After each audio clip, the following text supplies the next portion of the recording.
Our group spoke with CEO and founder of Tuktom, Hristo Boyadjev.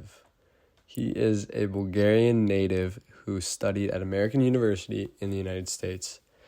He came back to Bulgaria and founded Tuktom, a nonprofit platform that essentially brings employers and young Bulgarian people together to help facilitate more attractive economic opportunities in his home country. Bulgaria has one of the fastest diminishing populations in the world, in large part due to the underwhelming economic opportunities within its own borders.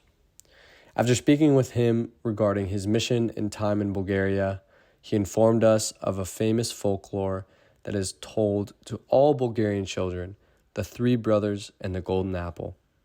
Our group believes that a story so famous within the Bulgarian language and culture should be shared to those that aren't familiar with it, and hope that by sharing it, we can help Bulgarians that once fled Bulgaria reunite with their home in some way.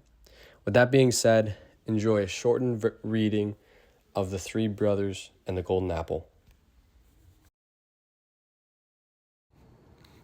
Once upon a time, a long time ago, three brothers lived in a simple village house. They led an ordinary life in all aspects but one. They had a magical apple tree in the garden.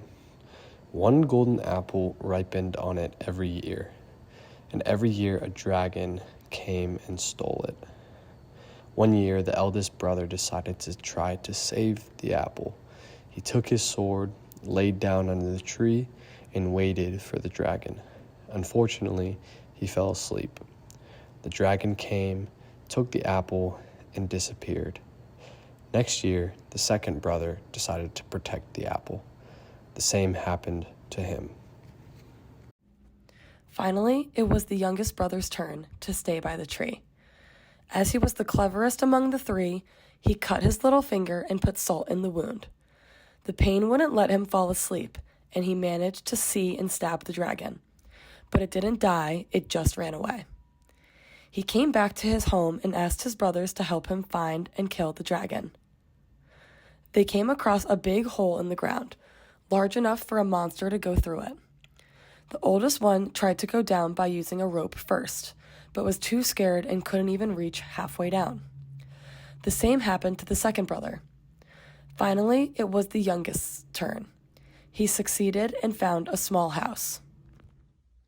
The young man peeked through the window and saw three beautiful sisters. He insisted they let him in.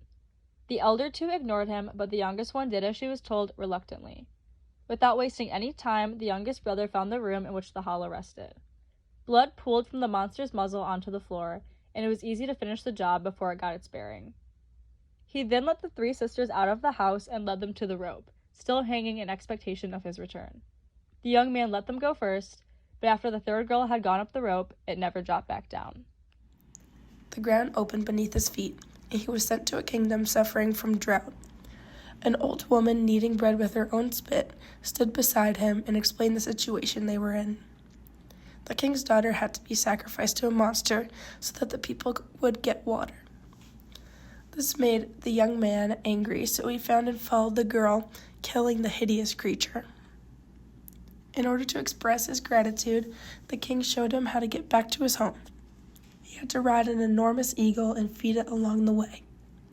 He also gave him 100 cases of meat so that he could fulfill the bird's wish. When the youngest brother was almost home, he had run out of meat.